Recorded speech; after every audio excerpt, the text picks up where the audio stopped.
উমর রে,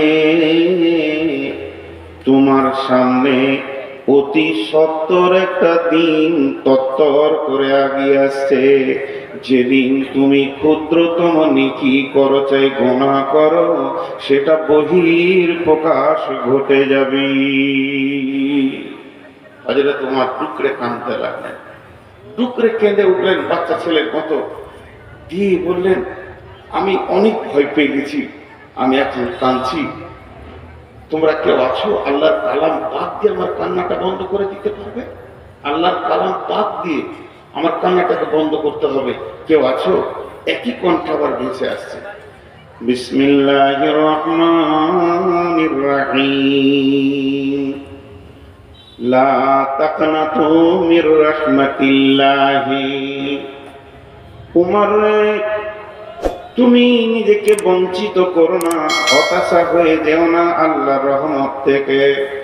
আল্লাহর রহমত কত বড়, কত ওজন, কত লম্বা, কত চওড়া। সারা বিশ্ববাসী যদি নেকি ছেড়ে দিয়ে একসঙ্গে গোনাতে নেমে যায়, আসমান জমিটা যদি গোনাতে ভরে দেয়, আর একবার যদি আল্লাহ রহমতের নজরে তাকায়, সমস্ত ঈমানদার বেঈমান জান্নাতের ফয়সালা পাবে। অতএব হে উমর, তুমি আল্লাহর রহমত থেকে নিজেকে বঞ্চিত করিও না। কোরআন দিয়ে কাঁদলো, কোরআন দিয়ে তার কান্না বন্ধ হলো। তো কিয়ামতের দিনটার ব্যাপারে আমাদের একটা ধারণা এক পেশি সৃষ্টি হয়ে আছে, তবে ভালো খারাপ নয়, সেটা কঠিন দিন, কঠিন দিন, এর থেকে কঠিন দিন আর নাই, এর থেকে কঠিন দিন আর নাই। আল্লাহ বলেছেন, ওয়ালা ইউসিকু ওয়াসাকাহু আহাদ, সেই দিনের বন্ধনের মতো আর গ্রেপ্তার তুমি জীবনে দেখোনি, এরকম বন্ধন হবে। তো এটা ভয়ের বিষয় বটে, কিন্তু আর একটা জিনিস আমরা খেয়াল করি না, উদুহু ইয়াওমাইদিন নাঈমা ওয়া আম্মা মান উতিয়া কিতাবাহু বিয়ামিনিহি ফাসাওফা ইউহাসাবু হিসাবান ইয়াসীরা ওয়া ইয়ানকালাবু ইলা আহলিহি মাসরুরা। ডান হাতে যারা সার্টিফিকেট পাবে তারা হাসবে, আনন্দ করবে, আত্মীয়দের দেখা করবে আর বলবে, আমি কামিয়াব, আমি কামিয়াব, আমি কামিয়াব, আমার আল্লাহ আমাকে সাকসেস করে দিয়েছেন, আমি কঠিন জাহান্নাম থেকে বেঁচে গেছি। তেমনি যারা বাঁ হাতে পাবে তারা কাঁদবে, যাদের নজর, যাদের চেহারা কালো হবে, নিচে নেমে যাবে, তারা কাঁদবে। আমি আয়াতগুলো টুকটুক করে সেরে নিচ্ছি আর কি। তো ঠিক এইভাবে কোরআনে আল্লাহ তাবারাক ওয়া তাআলা অনেক কথা বলেছেন, একদিকে সুখ তো আর একদিকে দুঃখ। তো কিয়ামতের ময়দানটা যেমন সুসংবাদ বহন করে, তেমনি দুঃসংবাদও বহন করে, কিন্তু আমরা দুঃসংবাদের কথাটা বেশি জেনে রেখেছি, এটা জেনে রাখাটা ভালো, তাতে আমরা যেন ভালো আমলের ময়দানে দাঁড়াতে পারি। কিন্তু গোটা কিয়ামতটা শুরু থেকে শেষ পর্যন্ত, কিয়ামত একদিন শেষ হয়ে যাবে, কিন্তু জান্নাত আর জাহান্নামের জিন্দেগি শেষ হবে না।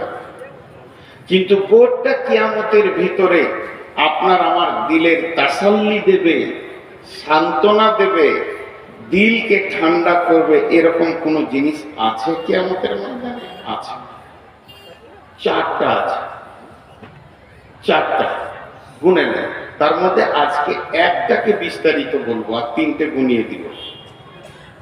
বিসমিল্লাহির রহমানির রহিম, ইন্না আতাইনাকাল কাউসার ফাসাল্লি লিরাব্বিকা ওয়ানহার ইন্না শানিয়াকা হুয়াল আবতার।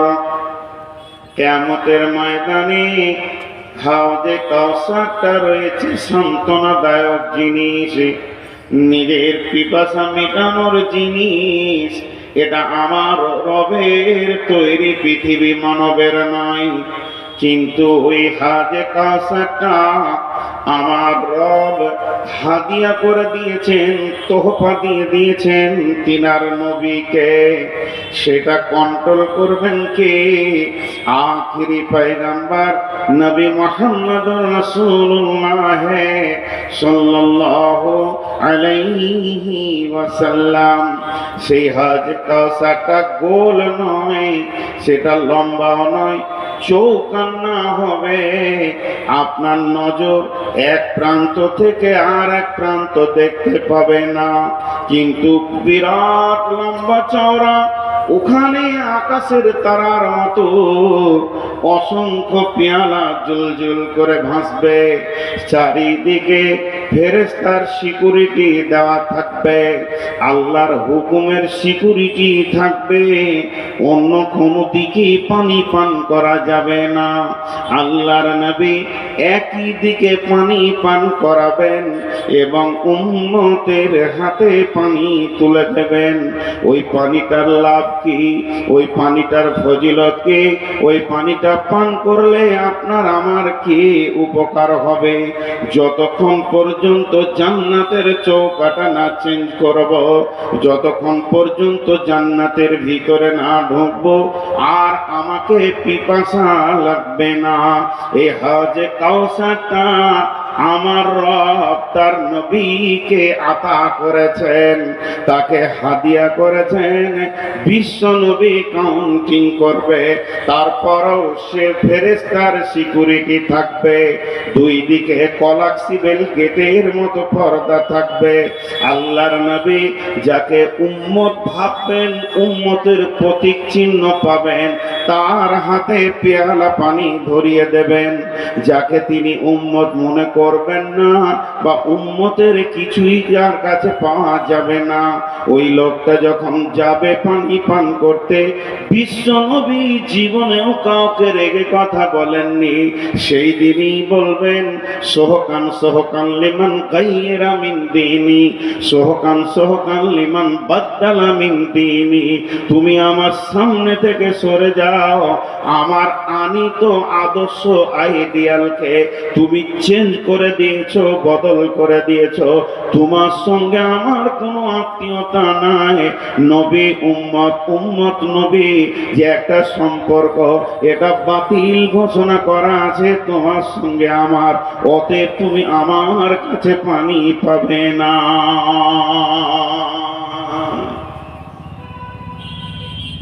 এখন তো পাসপোর্ট মোবাইলে হয়েছে, ঘরে বসে বসে ফর্ম ফিল আপ করে দেবেন।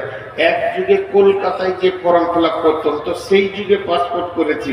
তো জানলাতে দাঁড়িয়ে আছি, একটা নামের ভুল হয়েছে, খালি হর্ষটা ব্যাঁকা হয়েছে, একটার সাথে একটা মিলছে না।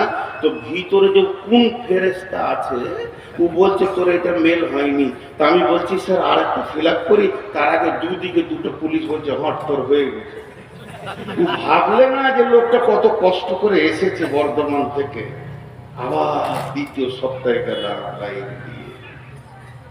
তো ঠিক আল্লাহ রসুলের নারাজি সংবাদটা পাবে তো জাহান্নামের ফেরেশতার ছাপ্পা মারবে, হট তোর হয়ে গেছে। আল্লাহ বহু বেয়াদবি দুনিয়াতে করে নিয়েছো, আর বেয়াদবি তোমাকে করতে দিবে না। একটা জি, যারা রসুলের উম্মত, আমরা দাবিতে 16 আনা যে আমরা রসুলের উম্মত, কিন্তু যদি নবী মুহাম্মদ সাল্লাল্লাহু আলাইহি সাল্লাম নামে একটা গেট তৈরি করা হয়, যেরকম এয়ারপোর্টে ইমিগ্রেশনের গেট আছে, আপনি ঢুকবেন তো ঠিক কিছু নাই, ঠিক ঠিক ঠিক ঠিক মাল আছে, ধরা পড়ে গেল। তো গেটটাকে তৈরি করেছে যে মালগুলো পাচার করা যাবে না, সেই মালের উপরে তাদের এমনভাবে সাজানো আছে আপনি পার করতে পারবেন না। যদি ওই রকম হতো যেখানে একটা গেট আছে, যে উম্মত হবে পেরিয়ে যাবে, সাউন্ড হবে না, আর যে উম্মতের বাইরে টিক টিক করবে, তা আমরা একটাও করতে পারতাম না। কারণ আমাদের অবস্থা কি, মাথার চুল থেকে নিয়ে পা পর্যন্ত রসুল একটু নেই। পানি পান করছে বাম সাউন্ড কি, ডান হাতে পানি পান করে না, আবার স্টাইল করে বাম হাতে খাচ্ছে। জি, খাওয়ার শেষে দোয়া, এটা আবার এই আধুনিক দোয়া, কোনো জায়গায় রসুল নাই, না পেচ্ছাবে আছে, না পায়খানাতে আছে, না শোয়াতে আছে, না খাওয়াতে আছে। কথায় কথা মনে পড়ে যায়, 68 বছর বয়স, 8টা ছেলের বাপ, টাকা আছে, হজ করে এসে বাড়িতে ফিরেছে, হাজি সাহেব মানুষ, ফরজ গোসল জানে। এবার বলেন ওর জীবনের নামাজগুলো কবুল হয়েছে কিনা মুফতি সাহেব। 8টা ছেলের বাপ, যে কাজে ফরজ গোসল করতে হয় সে কাজ ওর দ্বারা হয়েছে। হজ করে আসার পর মসজিদে জিজ্ঞাসা করা হচ্ছে গোসলের ফরজ কি বলতে জানি না।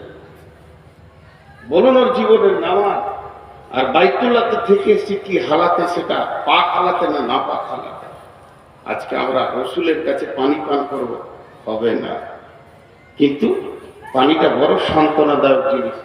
আমি একটা তফসির দেখছিলাম, কতটা সহি জয়ীফ জানি না, বলছে বর্তমান যেটা জমজমের কূপ, এইটাই হাজে কাউসার আল্লাহ পরিণত করবে। বর্তমানে যেটা জমজমের কূপ, এটা হাজে কাউসার পরিণত। নাম্বার 2, যারা পৃথিবীর বুকে রোজা রেখেছে, বিশ্ব নবী 6 মাস আগে রোজার প্রস্তুতি নিতেন, সাজো সৈন্য সাজো, আনন্দ করতেন রমজান আসবে। আমাদের কাছে আর মাত্র 3 থেকে 4 মাস রয়েছে রমজান, আমরা সকলে রোজা রাখবো ইনশাআল্লাহ। আগত রমজানকে সুস্বাগতম জানাচ্ছি।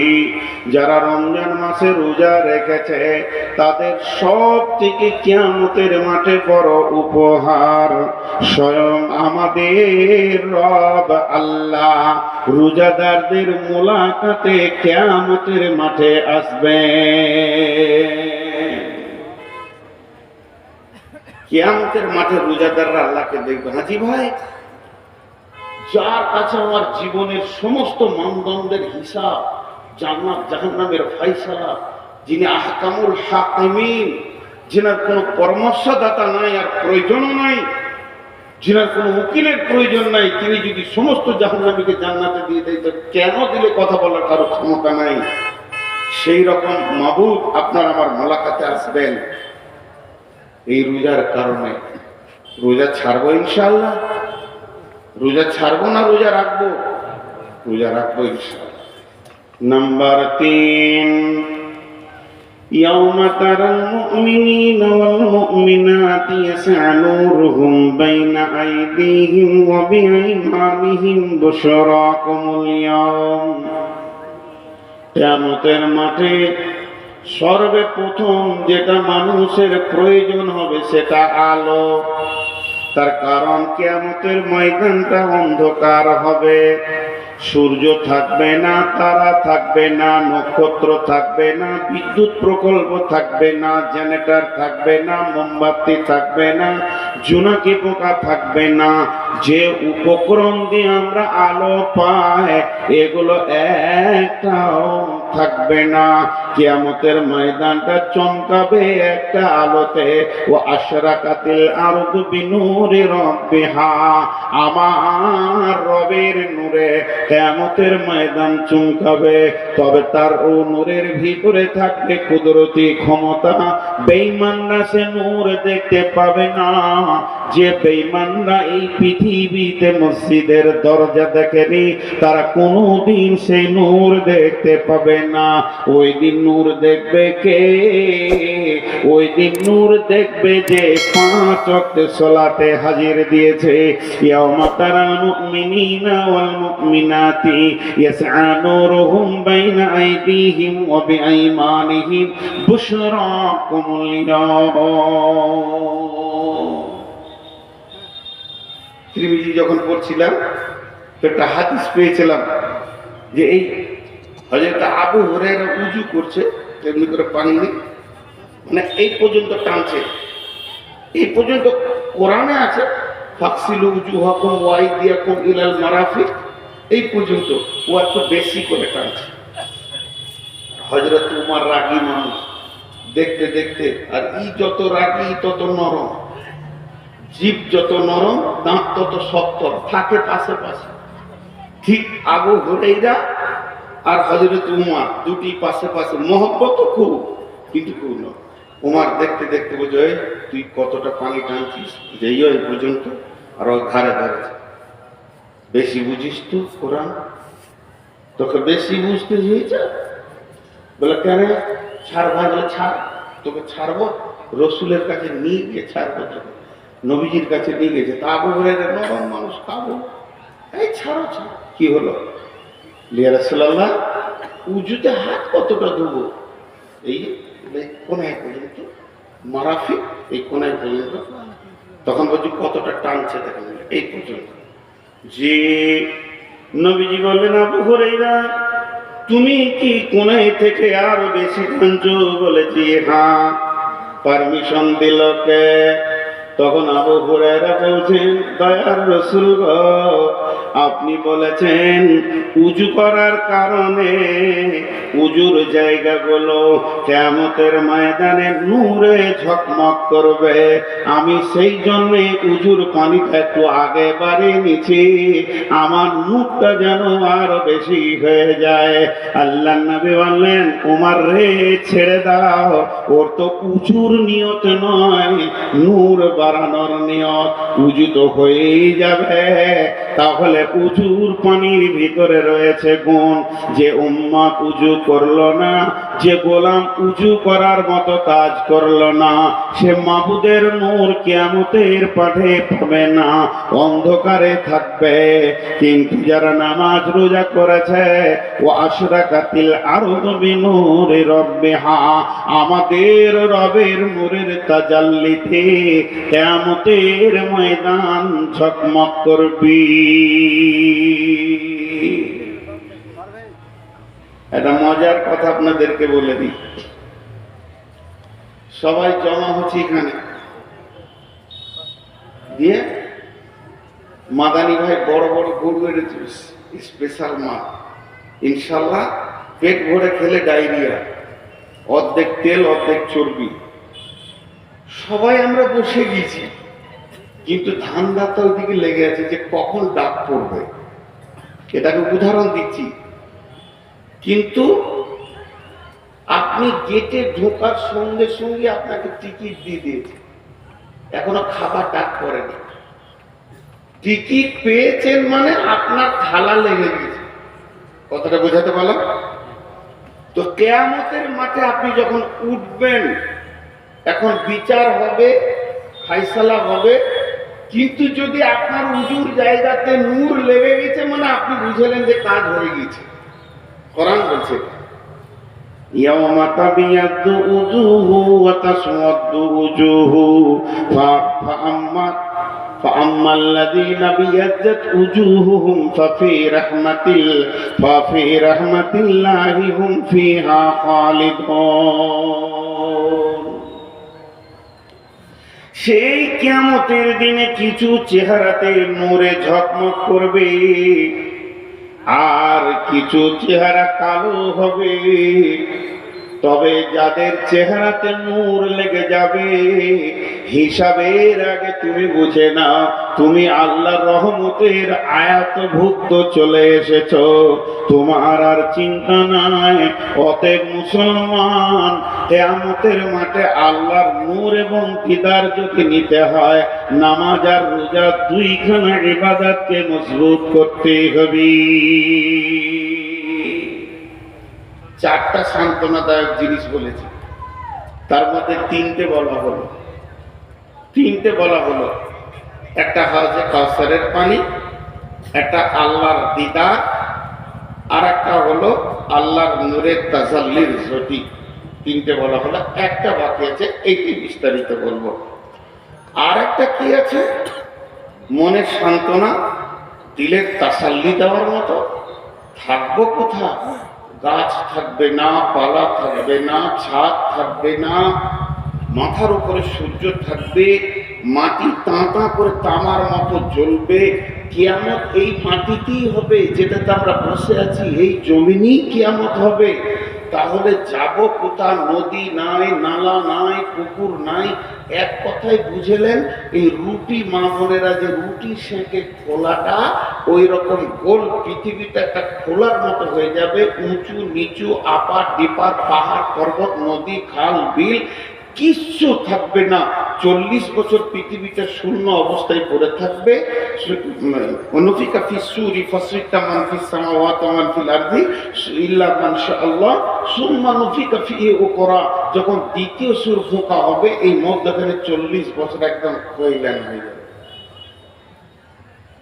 দাঁড়াবো কোথায়? ছায়া তো নাই, ঘামে ডুববে মানুষ, বিকট চিৎকার করবে, কিন্তু মত হবে না। দাঁড়াবো কোথায়? একটা ছায়া থাকবে, মাত্র একটি ছায়া। আল্লাহ নবী বলছে। এটাই আমার বক্তব্য আজকে। وعن ابي هريره رضي الله تعالى عنه قال قال رسول الله صلى الله عليه وسلم سبعة يظلهم الله في ظله يوم لا ظل إلا ظله। কঠিন কিয়ামতের দিনে কোনো ছায়া থাকবে না, পাহাড় পর্বত থাকবে না, গাছপালা থাকবে না, যার ছায়াতে গিয়ে একটু জনতাকে রেস্ট নিব। আল্লাহর নবী বলছেন একটা ছায়া থাকবে, সেই ছায়াটার নাম আল্লাহর রহমতের ছায়া। পূর্ব যুগ থেকে শুনে এসেছি আরশের ছায়া, কিন্তু হালাকে সেটা সত্য হচ্ছে আল্লাহর রহমতের ছায়া। ওই ছায়াতে কিছু মানুষ জায়গা পাবে। বিশ্বনবী বলছেন 7 জন লয়। বিশ্বনবী বলছেন 7 শ্রেণীর মানুষ পৃথিবীর বুকে যারা আমল করেছে, 7 ধরনের মানুষ, তাদের ওই ছায়ার ভিতরে কোটা লেগে থাকবে। তারা নিশ্চিন্তে সেই ছায়াকে উপভোগ করবে।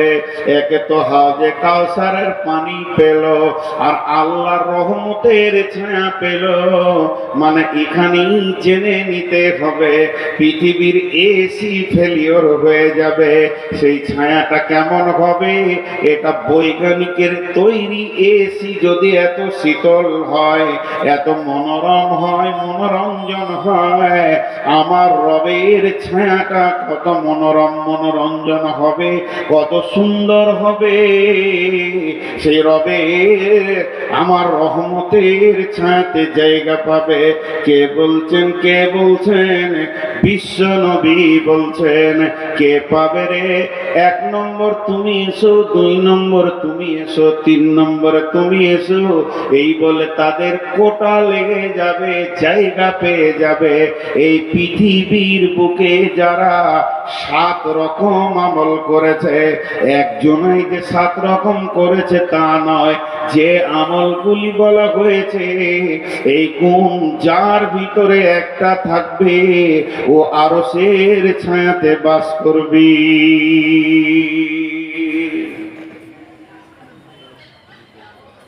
এটা উঠছে কেন?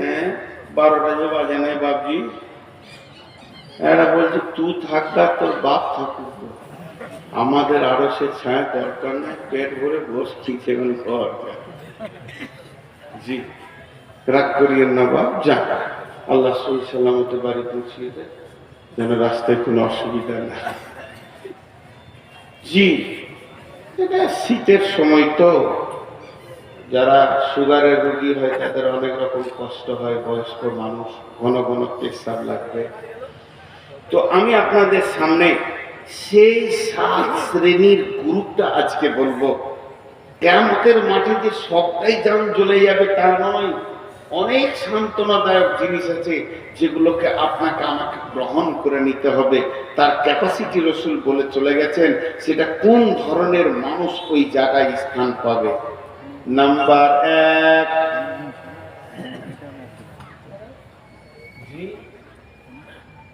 ছেড়ে দেব কোনো বাহানায় যদি ছাড়া যায়। নাম্বার 1, ইমাম আদিলুন।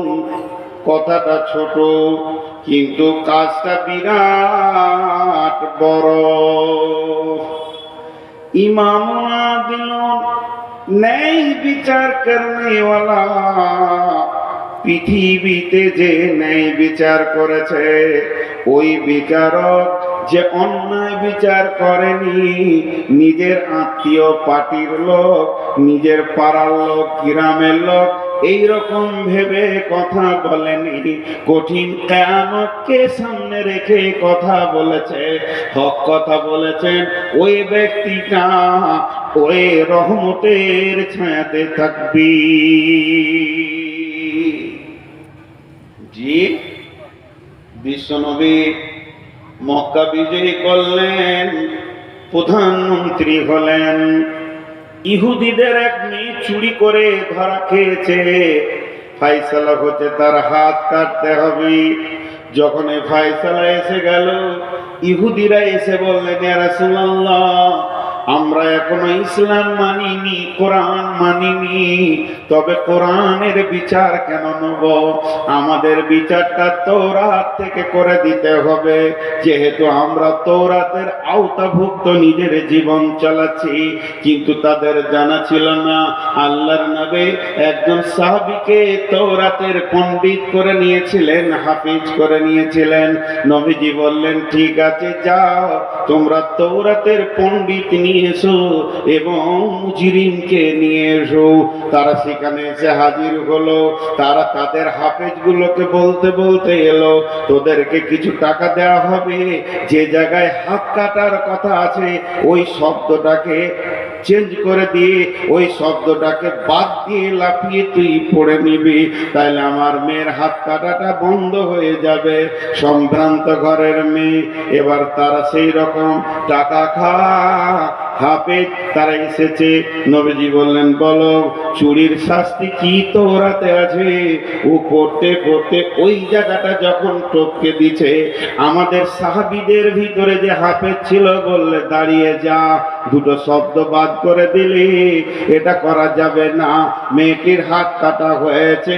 বন্ধুরা আমার, তখনই বিশ্বনবী বলেছিলেন, ওয়ালাউ কানা বিনতি ফাতিমাতা, এই জায়গায় যদি আমার মেয়ে ফাতেমা হতো, তা আমি নবী মুহাম্মদ সাল্লাল্লাহু আলাইহি সাল্লাম নিজের হাতে তার হাত কেটে দিতাম।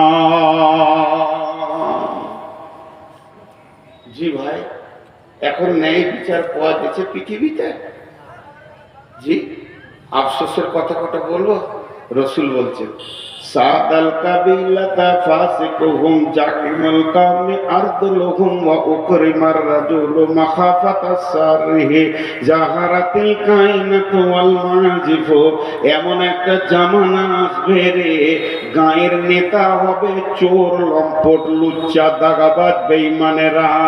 বিচার করবে কে? মাতাল লুটেরা, সুদারু, জুয়ারি। আর গোটা দুনিয়াকে লুটে মেরে পঞ্চায়েতের মাল মেরে খেয়েছে, এরা আবার গায়ের বিচারক হবে। চলছে কি চলছে না? এতগুলো লোক চুপ করে আমাকে ডাকছে, যান যান যান। ও বিচারকে ঘুম লাগছে, চোখ করছে। আপনি, আমি বলেছি ভাই আমি শেষ, আমি শেষ, দিনও শেষ, সময়ও শেষ, আমি আর নাই, আমি শেষ। তো জি, একটা জিনিস খেয়াল করেন যে আজকে বিচার কি চলছে। আল্লাহ রাসূল আফসোস করেছেন একটা বিষয়ে, দুটি বিষয় আফসোস করলেন। সাহাবীরা বললেন, রাসূলুল্লাহ আপনি আফসোস করছেন দেখতে পাবেন না তার জন্য? বলছি কি না, আমি দেখতে পাবো না এর জন্য আফসোস করি না, আমার উম্মত দেখতে পাবে এর জন্য আফসোস করছি। গায়ের লেজের মতো তাদের কাছে চাবুক থাকবে, বিচার হবে, আদালত চলবে, প্রতিদিন কোর্ট চলবে, থানা চলবে, মার চলবে, চাবুক চলবে, জেলে ভরা হবে, ছেলে দেওয়া হবে। কিন্তু আফসোসের কথা এটাই, দোষী ব্যক্তি গায়ে হাওয়া দিয়ে ঘুরবে আর নির্দোষী জেলে বসে বসে মার খাবি। চলছে না? কথা বলে না? আল্লাহ কি বললেন কোরআনে? ولا تقربوا مال اليتيم إلا بالتي هي أحسن حتى يبلغ أشده وأوفوا الكيل والميزان لا نكلف نفسا إلا وسعها وإذا قلتم فاعدلوا وإذا قلتم فاعدلوا ولو كان ذا قربى। তুমি যখন বিচারে বসবে, সাক্ষী দেবে, তো ন্যায় কথা বলবে, যদিও তোমার নিকট আত্মীয় হয়।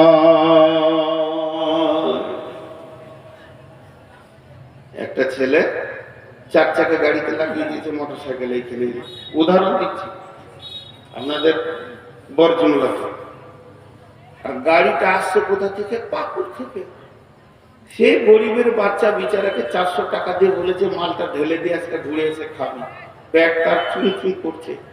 আর যে টোটোওয়ালাদের অত্যাচার চলছে রোডে, আল্লাহ মাফ করো। এই যে করোনা ভাইরাসের থেকেও কঠিন ভাইরাস। 4 চাকা নিয়ে চলা যে কত কঠিন। আমি ড্রাইভারকে বলি টোটো দেখে সাবধান হবে, এলপি গাড়ি দেখে সাবধান হতে হবে না, তাদের ঠিক আছে, কিন্তু এদের কোনো ঠিক নেই। একটা প্যাসেঞ্জার দেখে নিয়েছে, ভয়ঙ্কর ব্রেক করে দিলে, ওই বাড়ি থেকে আসছে, এইখান থেকে ব্রেক করে এমনি করছে, জানো নাকি? তার মানে যে চেপে আছে সেই নালীলা পড়ছে, জানা যাবে।